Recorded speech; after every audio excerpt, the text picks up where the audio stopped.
The House on Blackwood Road. Chapter 3 The First Night. If you missed the first and second part of the story, please feel free to hear. Chapter 3 The First Night. The words on the beam, under the floor, were carved deep, the edges raw and splintered as if whatever made them had no regard for flesh or wood. Daniel ran his fingers over the grooves, his jaw tightening. Someone's screwing with us. Emma's voice trembled. Who would do this? Nobody even comes out here. The chair rocked once more, softly, like a mockery of calm. Daniel stepped forward, grabbed the back of it, and held it still. But the moment he let go, it swayed again on its own. He froze. They left the attic with the door shut, locking it with an old iron latch they found on the frame. Neither of them said a word the rest of the evening. The silence between them felt heavier than the house itself. That night, the sky was black with low, fast-moving clouds. Wind hissed through the pines like a long, quiet scream. Daniel fell asleep quickly. He always could. But Emma lay awake, listening to the house breathe. The walls expanded and contracted with the night air. Floorboards whispered beneath the shifting weight of old wood. Then came the scratching, a soft, steady sound, almost delicate, like fingernails dragging along plaster. Emma sat up slowly. The sound came from behind the wall, the same wall the knocking had come from on their first night.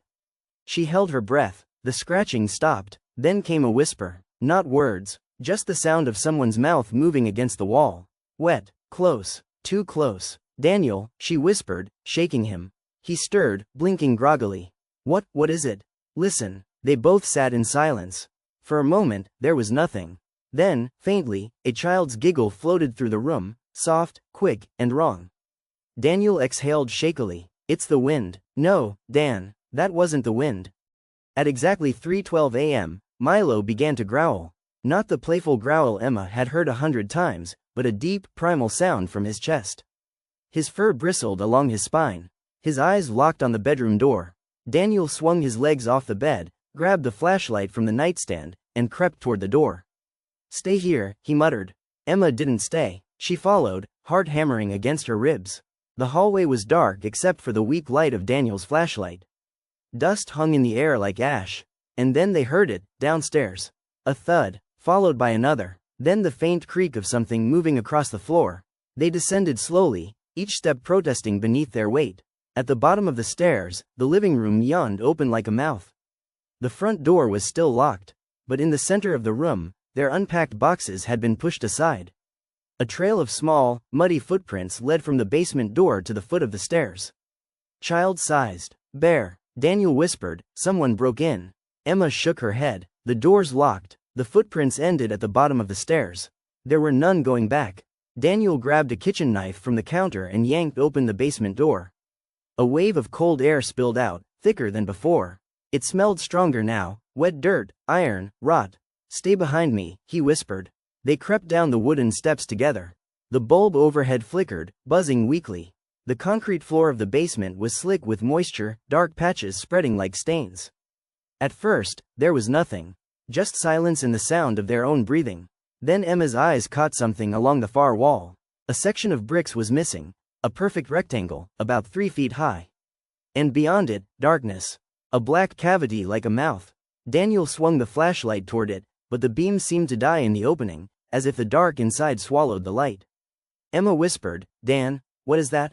I don't know. Something moved in there, not fast, just a shifting sound, like fabric dragging over stone.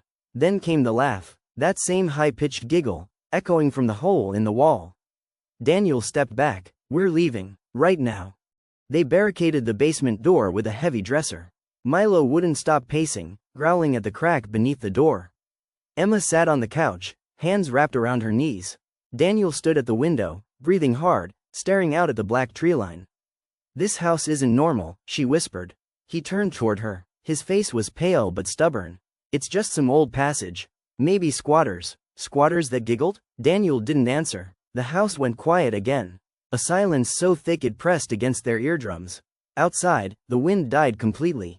No creaks, no ticks, no sound at all. Then, bang, something slammed against the basement door.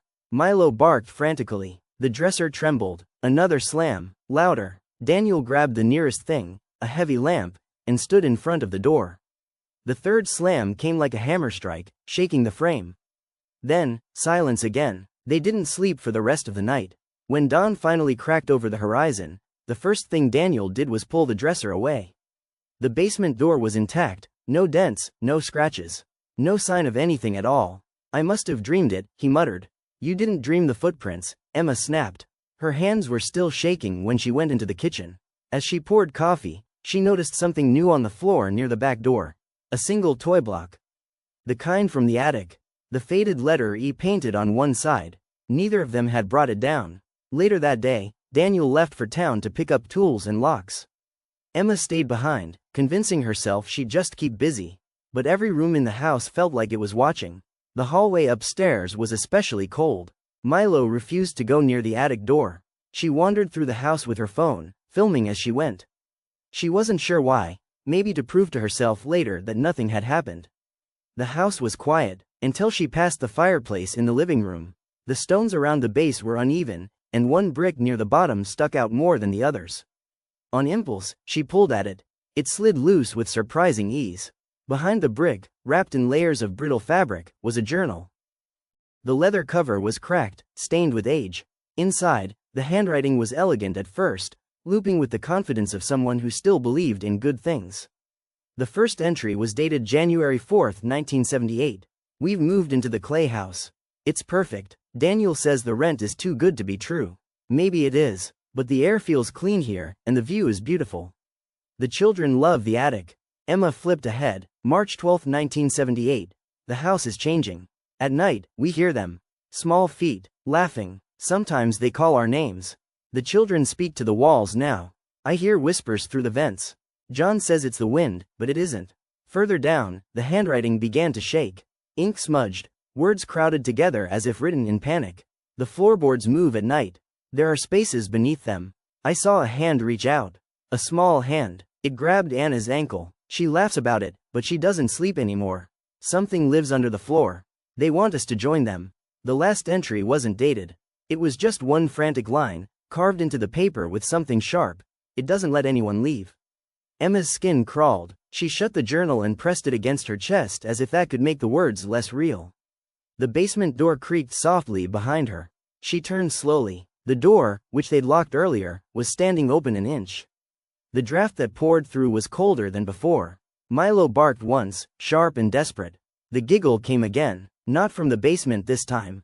From directly beneath the living room floor. Tap, tap, tap. Something ran beneath the floorboards, light steps, quick, circling the room like a child playing tag. Emma stumbled back, phone shaking in her hand. She whispered, "Daniel, come home." The footsteps stopped directly beneath her. And then, a whisper through the cracks, "Emma." Daniel returned at sunset to find Emma pale and shaking. She shoved the journal into his hands. He read a few lines and cursed under his breath. "I'm calling someone," he said. "Police, priest, I don't care who. We're not staying here." But when he tried to call, there was no signal. Not on either of their phones. Not even the landline the landlord had said was still hooked up. The line was dead, only static. That night, they sat together in the living room, all the lights on. Milo lay between them, his ears twitching at every sound. Daniel clutched the kitchen knife, white-knuckled. "Tomorrow," he said, "we pack. We don't even have to wait for a moving truck. Just leave it all." Emma nodded. She didn't trust herself to speak. The clock on the mantel ticked toward midnight. Outside, the wind had stopped again. The stillness was suffocating. Then, softly, a child's voice began to sing from somewhere beneath the house. A lullaby. The words were indistinct, but the melody was old, slow, and sweet. Daniel's face drained of color. "You hear that too?" The voice was joined by another. Then another. A chorus of children singing from beneath the floorboards. The lights flickered. Milo bolted upright, barking wildly. Daniel grabbed Emma's hand. "We're leaving. Now." They ran for the front door. But the knob wouldn't turn. It was as if something on the other side was holding it shut. Daniel yanked harder, kicked the door, slammed his shoulder against it. Nothing. Behind them, the singing grew louder. The house groaned. Floorboards bent slightly beneath their feet, as if something was pressing upward from below. Emma screamed. "Daniel, back door," he shouted. They ran to the kitchen, but before Daniel could grab the handle, a single, pale hand slipped through the gap beneath the back door. Small, childlike, fingernails cracked and dark with dirt. It curled upward as if reaching for them.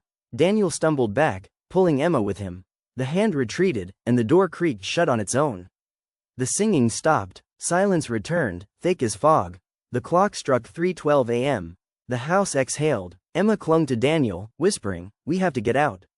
We have to." And from the attic above them came a new sound. A creak, a step, someone, or something, was walking around upstairs. Hit the subscribe button and stay tuned for The House on Blackwood Road. Chapter 4 Beneath the Floorboards.